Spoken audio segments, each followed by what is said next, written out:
परमेश्वर भला है। और यीशु के बारे में मैं सचमुच बता रही हूँ कि अगर हर एक को मौका दिया जाए ना कि किसके लिए यीशु कौन है, तो ये मीटिंग में प्रीचिंग नहीं होगी, बस सब यही कहते रह जाएंगे कि यीशु कैसा है, कौन है ना, क्योंकि वो सचमुच इसके बारे में कितना कहो ऐसा लगता है कम है, कि सचमुच बहुत बहुत ज़्यादा प्यारा है। और शब्द उसकी गुडनेस को वो कैसा है उसको बयान नहीं कर सकते हम। एक शब्द हमारे पास है तो हम कह दे रहे हैं, पर उसकी महिमा, उसका प्रेम उससे बहुत ऊंचा है, बहुत बड़ा है। ठीक है, आज का हमारा टॉपिक है यीशु का एक नेचर। ठीक है, अब यीशु जैसा है, यीशु जैसा है, हमें भी वैसा बनते जाना है। हम लोग सभी अपने कैमरास चालू रखें और हम निकाल लें पहला कुरिन्थियों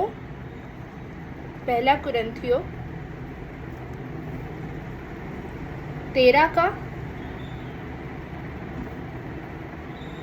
1 से 3। पहला कुरिन्थियों 13 का 1 से 3। ये मेरा फेवरेट वर्स है बाइबल में। बहुत सारे फेवरेट हैं, पर ये बहुत ज़्यादा ही अच्छा लगता है मुझे, कि यदि मैं मनुष्य और स्वर्गदूतों की बोलियां बोलूं और प्रेम न रखूं, तो मैं ठनठनाता हुआ पीतल और झंझनाती हुई झांझू, और यदि मैं भविष्यवाणी कर सकूं और सब भेदों और सब प्रकार के ज्ञान को समझूं, और मुझे यहाँ तक पूरा विश्वास हो कि मैं पहाड़ों को हटा दूं, परंतु प्रेम न रखूं, तो मैं कुछ भी नहीं। यदि मैं अपनी संपूर्ण संपत्ति कंगालों को खिला दूं या अपनी देह जलाने के लिए दे दूं और प्रेम न रखूं, तो मुझे कुछ भी लाभ नहीं। Praise the Lord. आज ये वचन हमने बहुत बार पढ़ा है, बहुत बार सुना है, हम फिर से सुनते हैं, है ना। नम्रता इसमें है कि हम एक ही वचन को बार बार सुन के ये अपेक्षा करें कि परमेश्वर हर बार कुछ अलग बता सकता है। ठीक है, तो मैं यहाँ पढ़ रही थी, यहाँ लिखा है कि या मैं अपनी देह को जलाने को भी दे दूँ और प्रेम न रखूँ, तो मुझे कुछ लाभ नहीं। क्यों कोई अपनी देह जलाने को देगा? प्रेम रखेगा तो ही देगा। ऐसा क्यों लिखा हुआ है कि यदि मैं अपनी देह जलाने को भी दे दूँ और प्रेम न रखूँ, तो मैं कुछ भी नहीं। कई बार लोग यहाँ से ना गलत समझ लेते हैं खुद को। उन्हें लगता है कि मैं प्रेम के कारण कर रहा हूँ, पर एक्चुअली कई बार वो सिर्फ दिखाने के लिए कर रहे होते हैं। कई बार लोगों को तारीफ से इतना प्यार हो जाता है ना कि खुद को कुछ भी कर देंगे, बस तारीफ मिलनी चाहिए या प्रेज मिलनी चाहिए। तो कई बार वो प्रेम के चक्कर में नहीं होता, पर कई बार बस कि मैं बड़ा हूँ, मैं बहुत पवित्र हूँ, तो दिखाने के लिए हो गया। अब वचन क्या यहाँ पे लिखा है, यदि मैं अन्य भाषा में भी बोलूँ, लिखा है ना मनुष्य या स्वर्गदूतों की बोलियां बोलूँ, अन्य भाषा में बोलूँ या बहुत सारे चमत्कार कर सकूँ, भविष्यवाणियाँ कर सकूँ, पर प्रेम न रखूँ, तो मैं कुछ भी नहीं। अब वचन ये भी कहता है कि यदि तुम्हारी धार्मिकता सदूकियों और फरीसियों से बढ़कर नहीं होगी, तो तुम स्वर्ग के राज्य में प्रवेश नहीं कर पाओगे। क्या थे ये लोग? धार्मिक अगुए ये लोग क्या थे? उस समय के फरीसी क्या थे? उन्हें सब प्रकार का ज्ञान था, वो सब प्रकार की भविष्यवाणियाँ भी कर पाते होंगे और अलग अलग चीज़ें भी कर पाते होंगे, है ना। डिलीवरेंस दे पाते होंगे, चंगाई दे पाते होंगे, भूत भगा देते होंगे, अलग अलग विधियाँ होती होंगी उनकी। पर फिर भी यहाँ लिखा है कि प्रेम रखना सबसे प्रथम और सबसे श्रेष्ठ है।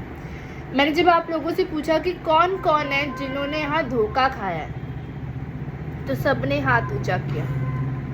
अभी हम एक वचन को और पढ़ते हैं, उसके बाद हम आगे मैं आपको बताऊंगी कि मैंने वो क्यों पढ़ा। लूका हम निकालेंगे, लूक चैप्टर 6 वर्स 32 से 36 तक हम पढ़ेंगे। यदि तुम अपने प्रेम रखने वालों के साथ प्रेम रखो, तो तुम्हारी क्या बड़ाई, क्योंकि पापी भी अपने प्रेम रखने वालों के साथ प्रेम रखते हैं। यदि तुम अपने भलाई करने वालों ही के साथ भलाई करो, तो तुम्हारी क्या बड़ाई, क्योंकि पापी भी ऐसा ही करते हैं। यदि तुम उन्हें उधार दो जिनसे फिर पाने की आशा रखते हो, तो तुम्हारी क्या बड़ाई, क्योंकि पापी पापियों को उधार देते हैं कि उतना ही फिर पाएं। वरन अपने शत्रुओं से प्रेम रखो और भलाई करो, और फिर पाने की आशा न रखकर उधार दो, और तुम्हारे लिए बड़ा फल होगा, और तुम परम प्रधान के संतान ठहरोगे। Praise the Lord. तुम परम प्रधान के, इस लाइन को ध्यान से सुनिए, तुम परम प्रधान के संतान ठहरोगे। किससे ठहरोगे? प्रेम रखने से। अभी किसी ऐसे से प्रेम करना जो कि आपको बहुत पसंद है, बहुत इजी है, ठीक है। अगर मैं आपको बहुत तारीफ़ें करूँ आपकी, और आपको हर मीटिंग में बोलने का मौका देने लगूँ, और अगर कहीं पे भी आपका नाम ले लूँ कि आप भी, मतलब मुझे तो ये सिस्टर बहुत ज़्यादा पसंद है, या कोई और भी हो आपकी लाइफ में एकदम से आए, आपसे बहुत प्यार से बात करे, या आपको बहुत प्रायोरिटी दे, अपने हर कामों में आपको इन्वॉल्व करे, जहाँ जा रहा है आपको चलो, आप भी चलो, लेके चले आपको, तो आप उनसे प्रेम करोगे। उनको आदर देना आपके लिए मुश्किल नहीं है, क्योंकि आपको आदर मिल रहा है ना। आपको आदर मिलेगा तो आप आदर दोगे, ठीक है। हम में से बहुत लोगों ने धोखा खाया है। कई सारी बड़ी बड़ी चीज़ें हुई होंगी, है ना। कई बार ऐसी चीज़ें हो जाती हैं जो हम बता तक नहीं सकते कि मेरे साथ ये हो गया। एक बार अंदर खुद से पूछिए, जिन लोगों ने आपको धोखा दिया है, क्या आप उनसे प्यार करते हो?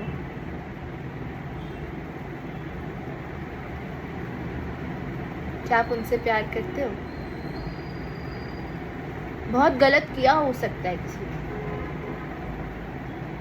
दिल में दर्द होता है क्या ये सोच के कि इनसे कैसे प्यार करें? कहीं अभी तक तो ये नहीं सोच रहे हो कि परमेश्वर मेरा बदला नहीं लिया तूने अभी तक? उसने कहा है बदला लेना मेरा काम है, पर ये भी लिखा हुआ है वचन में कि तुम उम्मीद मत रखो, कि एक्सपेक्ट मत करो कि अब लिया अब लिया अब लिया। उससे परमेश्वर निराश होते हैं। माफ किया है उन लोगों को। मुझे बड़ा समय लगा था, मुझसे तो नहीं हो पा रहा था। कई बार ऐसे सिर्फ बोल देती थी कि ठीक है परमेश्वर, किया, माफ किया। सच में किया है? दिल से किया है? जब कोई उनकी बात करता है कि याद है तुझे उसने तेरे साथ क्या किया था, तो आप भी बोलने लग जाते हो क्या कि हाँ पता नहीं कैसे से थे, एकदम ही परेशान कर दिया, उनको समझ नहीं आया था वो क्या कह रहे थे। इसको माफ़ी नहीं कहते, इसको प्रेम नहीं कहते। माफ़ करके भूल जाओ। आसान नहीं है, पर असंभव भी नहीं है। जिसके साथ परमेश्वर खड़ा है, जिसका हाथ यीशु ने पकड़ा है, वो कुछ भी करने के योग्य है। आप अकेले नहीं कर पाओगे, पर उसने आपका हाथ थाम लिया ना, तो बड़ी बड़ी चीज़ें ऐसी छोटी सी लगेंगी कि क्या है, हटो। कहाँ मैं इनके लिए ग्रज रख के बैठूं, कहाँ मैं ये सोचूं कि इन्होंने कितना गलत किया था, इनकी वजह से मैं इतने साल डिप्रेशन में थी, या इनकी वजह से इतनी टाइम तक मैं भूल ही नहीं पाई थी। ये छोटी छोटी चीज़ें मुझे ट्रिगर कर देती हैं। इसके वजह से, इस इंसान की वजह से मेरा भरोसा लोगों पर से उठ गया, है ना। कई बार ऐसे विचार आते हैं, पर हमारा यीशु, उसने हमें माफ़ करना, प्रेम करना सिखाया है। अब आपको लग रहा होगा कि ये कह तो रही है, कहना बहुत आसान है, इसको नहीं पता मेरे साथ क्या हुआ है। और मैं सच कह रही हूँ, मैं कुछ ऐसी जगहों से गुजरी हूँ जहाँ पे लोगों को माफ़ करना, कि अगर मैं किसी को भी, अपने किसी क्रिश्चियन फ्रेंड को भी बता देती थी ना कि मैं यार सोच रही हूँ माफ़ कर दूँ, मुझे तो एक लड़की ने बोला था कि no, these people don't deserve forgiveness. Shanika, एक क्रिश्चियन फ्रेंड ने बोला था कि ये लोग माफ़ी डिजर्व नहीं करते। तो मैंने सोचा कि यार हम भी नहीं करते थे, वैसे तो हम भी नहीं करते थे। किसी ने हमें माफ़ किया, तो उसकी उम्मीद हमसे है कि हम भी किसी को माफ़ करें। आप नहीं जानते कि आप कैसे थे। अगर आप ये कहे कि नहीं नहीं मैं जैसा था वो तो उससे भी बुरा है, पर अंदर ही अंदर हम जानते हैं कि हमने क्या क्या किया है। बार बार वो हमें माफ़ करता है, बार बार हमें जाने देता है, और वो तो कहता है कि मैं तुम्हारी गलतियां माफ़ करके उन्हें याद नहीं रखता। तो हम क्यों लोगों की गलतियां माफ़ करके उन्हें याद रखते हैं। मैंने बहुत समय तक ऐसा किया है, पता है मेरी गलती कि मैंने रो रो के बोला है खुदा इस इंसान को माफ़ कर, इनको बहुत ज़्यादा तरक्की दे दे, ब्लेस कर, और ये तुझे जाने। दूसरे दिन किसी ने मुझसे उनके बारे में बात की, बोला अरे यार तेरे को पता है ऐसा फिर हुआ, ऐसा फिर से उन्होंने किया। यार खुदा फिर उनको पवित्र आत्मा ने याद दिलाया तूने कल माफ़ किया था जाने का। हाँ खुदा सॉरी बोलने के बाद दूसरे दिन फिर।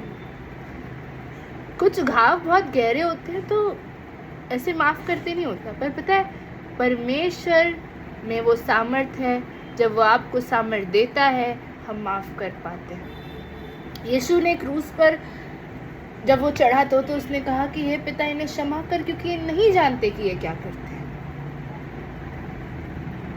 है ना। उसके मुंह वो परमेश्वर। हम पता नहीं अपना क्या ईगो एटीट्यूड समझते हैं या क्या खुद को समझ लेते हैं कई बार कि मुझसे इसने ऐसे कैसे बात कर ली, मैं इतना रिस्पेक्टेड इंसान हूँ, मुझसे ऐसे कैसे बात कर ली।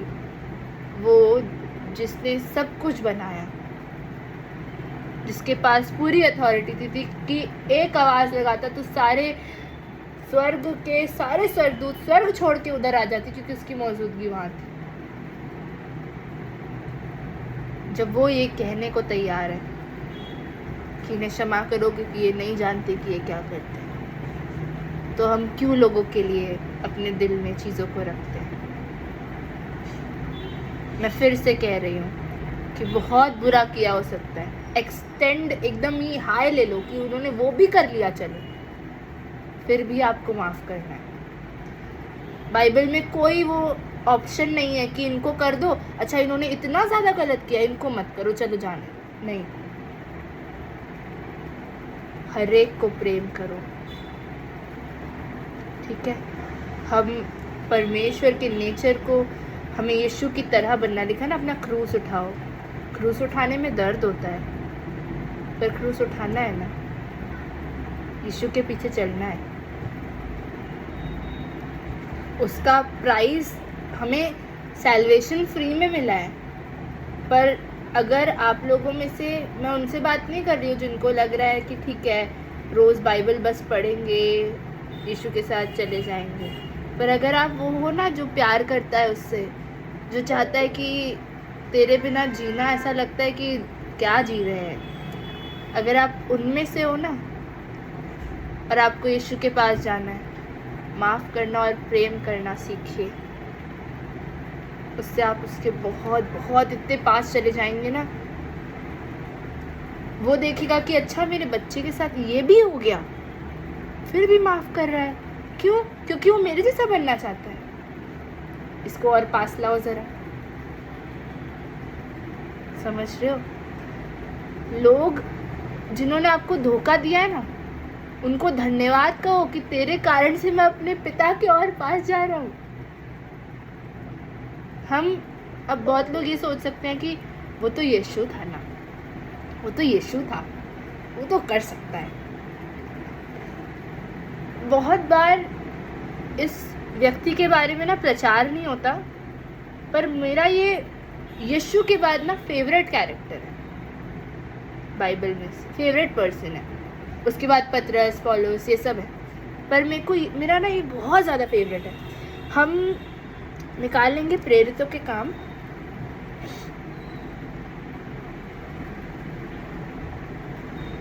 अच्छा कोई बताएगा कि यीशु के बाद ऐसा माफ किसने किया?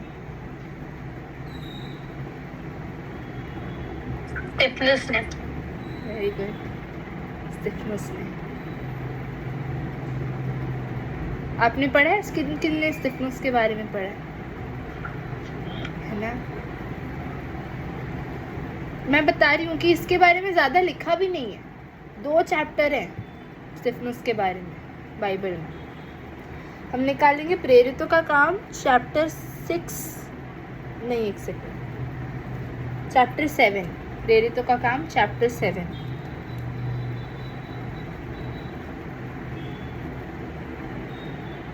वर्स 59 और 60 में पढ़ूंगी आप लोगों के लिए। वे स्तिफनुस पर पथराव करते रहे और वह यह कहकर प्रार्थना करता रहा, हे प्रभु यीशु, मेरी आत्मा को ग्रहण कर। फिर घुटने टेक कर ऊंचे शब्द से पुकारा, हे प्रभु, यह पाप उन पर मत लगा। और यह कहकर वह सो गया। आगे लिखा है, शाऊल उसके वध में सहमत था। Praise the Lord. मैं जितनी बार इस व्यक्ति के बारे में पढ़ती हूँ, मुझे लगता है खुदा, ये तो तेरे 12 चेलों में से भी एक नहीं था, और तेरे बाद किसी ने इस तरह से माफी दी है, तो वो स्तिफनुस था। ऐसा लिखा है कि जब वो उसको पथराव, स्तिफनुस बेसिकली, अगर आप लोगों ने नहीं पढ़ा है, मैं बहुत शॉर्ट में उसके बारे में बताती हूँ। स्तिफनुस बेसिकली पवित्र आत्मा से भरा हुआ एक व्यक्ति था, ठीक है। स्तिफनुस पवित्र आत्मा से परिपूर्ण एक व्यक्ति था। मैं क्यों बता रही हूँ पवित्र आत्मा से परिपूर्ण? क्योंकि जब आप पवित्र आत्मा से परिपूर्ण होते हो, आप यीशु के जैसे होते हो, ठीक है। पवित्र आत्मा सिर्फ अन्य भाषा, वरदान वो नहीं है। पवित्र आत्मा वो है, वो तो है ही, वरदान ये सब पवित्र आत्मा लेकर आता है, पर पवित्र आत्मा सबसे पहले वो है, जब आपके अंदर आता है ना, आपको बदल देता है। जब लोग पूछते हैं ना, हमें कैसे पता चलेगा पवित्र आत्मा आपके अंदर, हमारे अंदर है, क्या आप अपने पुराने सेल्फ को अब ये कहते हो कि अब मैं तेरे जैसा नहीं? क्या अब आप ये कह सकते हो कि मैं जैसा पहले था ना वैसा नहीं हूँ? क्यों? क्योंकि अब यीशु की तरह होते जा रहा हूँ। जब आप ये कह पाओगे ना कि मैं बदल रहा हूँ, पवित्र आत्मा आप में काम कर रहा है। और जब कोई व्यक्ति पवित्र आत्मा से परिपूर्ण होता है ना, उसमें यीशु का नेचर हो नहीं, ऐसा हो ही नहीं सकता। वो यीशु में डूबा, यीशु में चल रहा होता है, उसकी प्रेजेंस में चल रहा होता है। परमेश्वर की प्रेजेंस में चलना ना बहुत अलग बात है, और स्टेजेस होते हैं। पहले हम थोड़ा थोड़ा जानते हैं, फिर और पास जाते हैं, और पास जाते हैं। आप लगे रहो, आप ऐसी चीज़ों को एक्सपीरियंस करना शुरू कर दोगे ना जहाँ आपने कभी सुनी नहीं। कहीं भी सेटिस्फाइड मत होना कि ठीक है खुदा बहुत मिल गया, अब यीशु। खोज में लगे रहो उसके, कुछ ना त्यागते रहो, कुछ ना कुछ त्यागते रहो, कुछ ना कुछ सैक्रिफाइस करते रहो। एक समय इतना पास चले जाओगे ना कि लगेगा कि यीशु, ये तो कभी किसी ने बताया ही नहीं। तो परमेश्वर का नेचर आप में आएगा। स्तिफनुस के लिए लिखा है, जब वो उसको पथराव कर रहे थे, उसने ऊपर देखा और उसका मुंह जो है ना स्वर्गदूत का सा चमक उठा। ये मुझे लगता है ये पवित्र आत्मा की बहुत ही परिपूर्णता को बता रहा है। और लिखा है कि स्तिफनुस स्वर्ग की ओर ऊपर देख रहा था, और देखा उसने कि यीशु परमेश्वर की दाहिनी ओर उसके लिए खड़ा हुआ है। आप सोचो, कोई आपको चाटे मार रहा हो, एक के बाद एक के बाद एक के बाद एक, सोच के ही गुस्सा आ जा रहा है कि ऐसा कैसे, है ना। कोई आपको दिए जा रहा है चाटों पे चाटे, चाटों पे चाटे, आप ऊपर देखोगे कि उसको देखोगे? ऑनेस्ट रहना खुद से। मैं तो पहले घूरूंगी कि घूर के ये सोचूंगी, खुदा मुझे ताकत दे, इसको क्षमा करने के लिए ताकत दे, क्या कर रहा है। मैं तो सचमुच पहले घूरूंगी कि इसको पता नहीं है कि मैं परमेश्वर की बेटी हूँ। स्तिफनुस के लिए लिखा है, ऊपर देख रहा था। जब लोग आपके विरुद्ध खड़े हो, कई बार ना आप कुछ गलत भी नहीं करोगे ना, तब भी बहुत लोग आपके विरोध में खड़े होंगे, आपको बहुत कुछ कह सकते हैं, बहुत कुछ बोल सकते हैं, आप पे हाथ उठा सकते हैं, व्हाटएवर। सताव आ सकता है, अपनी निगाहें परमेश्वर पे रख ली, उसको देखते रहे। और उसको देखेंगे, प्रेम फ्लो नहीं होगा, हो ही नहीं सकता। उसको देख के ऐसा लगता है, अरे क्या हो रहा है, आग जल रही है पीछे, जलने दो, मेरी नज़र उसके पास है, उसकी ओर है। उसके बाद स्तिफनुस कहता है कि परमेश्वर, मेरी आत्मा तेरे हाथों में है और इन्हें क्षमा कर। है ना, क्या लिखा है एग्जैक्टली कि फिर उसने घुटने टेक कर ऊंचे शब्द से पुकारा, हे प्रभु, यह पाप उन पर मत लगा, और यह कहकर सो गया। और बताया उसके बाद एक क्या प्यारी चीज़ लिखी हुई है कि शाऊल उसके वध में सहमत था। कितने लोग पौलुस को जानते हैं?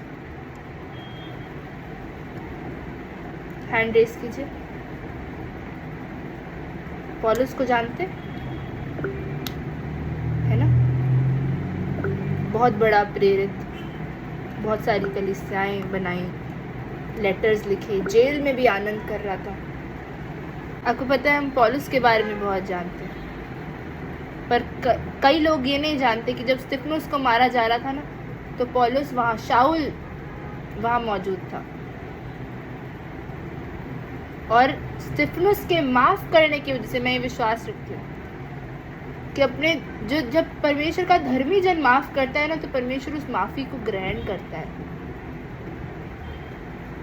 और जब उसने माफ़ किया, आप कुछ चैप्टर बाद पढ़ेंगे, शाऊल का परिवर्तन, शाऊल की यीशु से मुलाकात, बस कुछ चैप्टर के बाद लिखा हुआ है।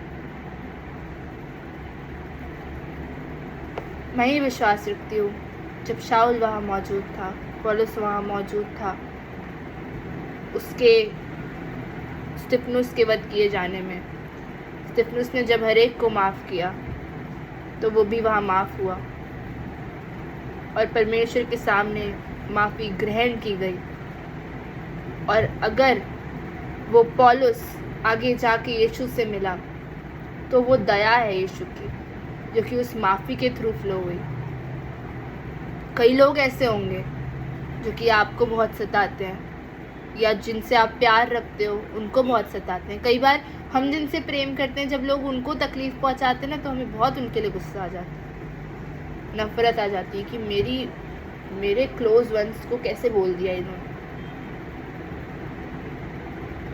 एक चीज़ बताऊं, जो बहुत सताता है ना, उनके लिए दुआ कीजिए, परमेश्वर उनको बहुत बड़ा अपने करीब लेकर जाता है, चुन लेता है। उसको आदत है सबसे ख़राब चीज़ों को अच्छा बनाने की, और बहुत अच्छा बनाने की, बेहतरीन करने की। आप किसी को माफ़ करके देखें, आपको नहीं पता कि वो दूसरा शाऊल हो, दूसरा पौलुस हो। Praise the Lord. कई बार हम सिर्फ बदले की ही चाह रखते हैं कि खुदा ठीक है, पर तूने तो कहा है बदला देना तेरा काम है, जाने दीजिए ना। परमेश्वर को भी तो बताइए कि ठीक है, मैं जानती हूँ कि तू बदला लेने वाला परमेश्वर है, पर इसके लिए मैं चाहती हूँ इनको माफ़ कर दे। खुदा आप पे ऐसा ग्रेस देगा ना, आप पर और सामने वाले पर। माफ़ करने का ये मतलब नहीं है कि जाके फिर से गले मिल लो। अगर आपने एक बार धोखा खाया, आप उसको थोड़ा याद रखो कि ये इंसान ऐसा कर सकता है, तो इनसे डिस्टेंस रखना है, पर यहाँ उसके लिए कचरा जमा मत करो। मारने वालों में फरीसी भी होंगे। जब यीशु क्रूस पर था ना, तो उसके अगेंस्ट फरीसी भी कितने थे।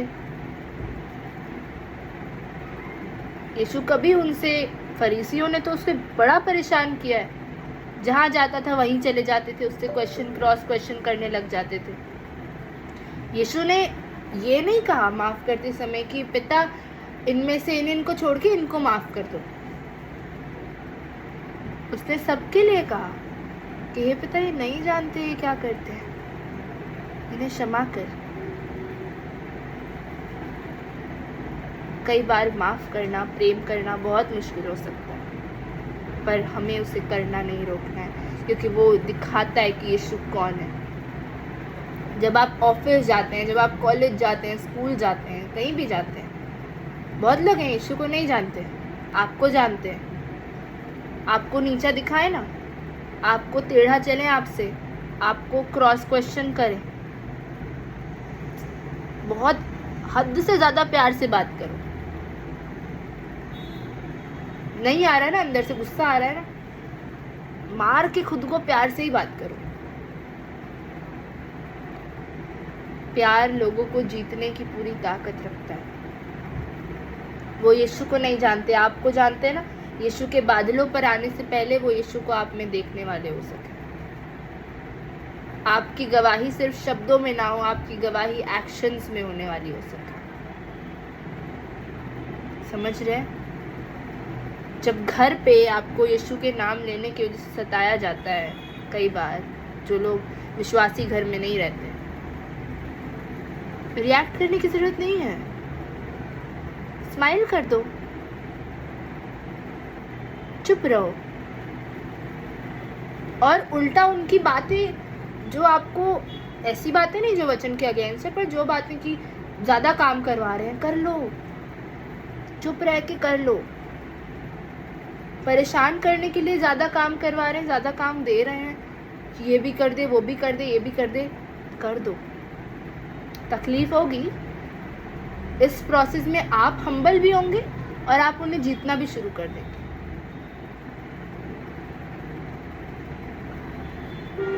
जब यीशु के प्रेम ने हमको बदला, तो अगर हम यीशु का प्रेम लोगों को दिखाएं तो लोग क्यों ना बदलेंगे। उसका प्रेम मनुष्य का सा प्रेम नहीं है, वो अनकंडीशनल लव करता है। कई बार हमारा प्रेम इस पे निर्भर रहता है कि मैं तुझे प्रेम करूंगी ना, मुझे भी तुझसे चाहिए। अभी 2-3 दिन पहले मैं यही सोच के चिड़ी थी, खुदा मैं तो सबकी हेल्प कर देती हूँ, ये लोग नहीं कर पा रहे, मैं सबको सुन लेती हूँ, ये नहीं सुन पा रहे। जब हम किसी के लिए करते हैं ना, एक्सपेक्ट मत किया करो, यही अनकंडीशनल लव है। आपकी एक्सपेक्टेशन उस परमेश्वर से हो जो सचमुच आपको सच्चा प्रेम देना जानता है और आपके साथ हर समय खड़ा है। कई बार अगर आपको वो महसूस भी नहीं हो रहा है ना, इसका ये मतलब नहीं है कि वो आपके साथ नहीं खड़ा है, वो बिल्कुल आपके साथ खड़ा है। ठीक है? जब ये बहुत छोटी सी बात है, ये एक लास्ट चीज़ कह के मैं एंड करूँगी, हमारा टाइम हो गया। आप जब बाहर निकलते हैं घर से, रोड में जाते हैं, आपको बहुत लोग कहते होंगे अपने हक के लिए ना लड़ना सीखो। अब बहुत लोगों को लगेगा ये बहुत एक्सट्रीम में जा रही है। अपने हक के लिए लड़ना सीखो। या बोलते होंगे कि जैसा वो इंसान है उसके साथ वैसे ही बिहेव कर, तुझे क्या ज़रूरत है उसको इतना प्यार दिखाने की। अपने हक के लिए बोलना आना चाहिए, पर लड़ना नहीं। समझ रहे हो?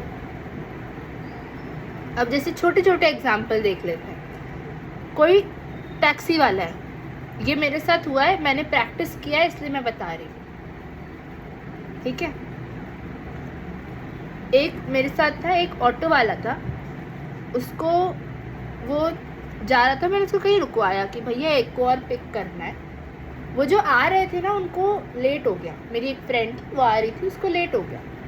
तो वो ऑटो वाला मुझ पर चिढ़ने लग गया कि क्या है, इतने में तो मैं दूसरी राइड ले लेता। नहीं ले पाता वैसे वो, पर इतने में तो मैं दूसरी राइड ले लेता, और आप तो मेरे टाइम वेस्ट कर रहे हो, पैसा वेस्ट। सुनाने लग गया, बहुत सुनाने लग गया। फिर मैंने बोला, मेरी बहन भी थी मेरे साथ, हंस रही थी ये सुनने के बाद कि क्या हुआ, आप भी क्या करते रहते। मैंने भैया को बोला कि भैया सब ठीक है ना, क्या हो गया। आ रही है भैया, कोई बात नहीं, आ जाएगी वो। कुछ हुआ है आपको आज, से गुस्से से क्यों बात कर रहे हैं आप, कोई बात नहीं, आ रही होगी वो। कई बार सामने वाला गुस्सा करता है ना, हम भी बहुत गुस्सा हो जाते हैं कि ऐसे कैसे बोल दिया। स्पेशली जब अगर किसी को हम पैसे दे के कुछ काम करवा रहे हो ना, और सामने वाले ने कुछ गलत कर दिया, हमको बहुत गुस्सा आ जाता है। अपनी बात रखिए, पर प्यार से रखिए। हर बार चुप रहना भी ज़रूरी नहीं है, पर कई बार सही सही विजडम यूज़ करके बोलिए। पवित्र आत्मा को बताइए कि खुदा यहाँ बोलना ज़रूरी है, पर यहाँ बोलना मैं तेरे तरीके से चाहती हूँ, ठीक है। कई बार हमारी बातें सही होती हैं, टोन सही नहीं होती ना, इसलिए लोग थोड़ा हमसे वो हो जाते हैं कि बड़ा यीशु यीशु करती है और लड़ रही है यहाँ मुझसे। ये सिखाया तेरे चर्च में? जब हम यीशु के बारे में, ये बात सच है कि जब हम यीशु का वचन लेके चलते हैं ना, कोई और कितना भी गलत कर रहा हो लोगों को वो नहीं दिखता, पर ये दिखता है कि अच्छा यीशु के साथ चल रही है, इसने गड़बड़ कर दी, ये गुस्सा कर रही है, ठीक है। छोटी छोटी जगहों पे ये बात को ध्यान रखें कि हमें प्रेम में चलना है। यीशु का नेचर है प्यार, है ना। जब हम यीशु में चलते हैं तो हम प्रेम में चलते हैं। कोई काम कर रहा है आपके घर पे, पूछ लो उनसे, आंटी कैसे हो, अंकल कैसे हो, आ जाओ।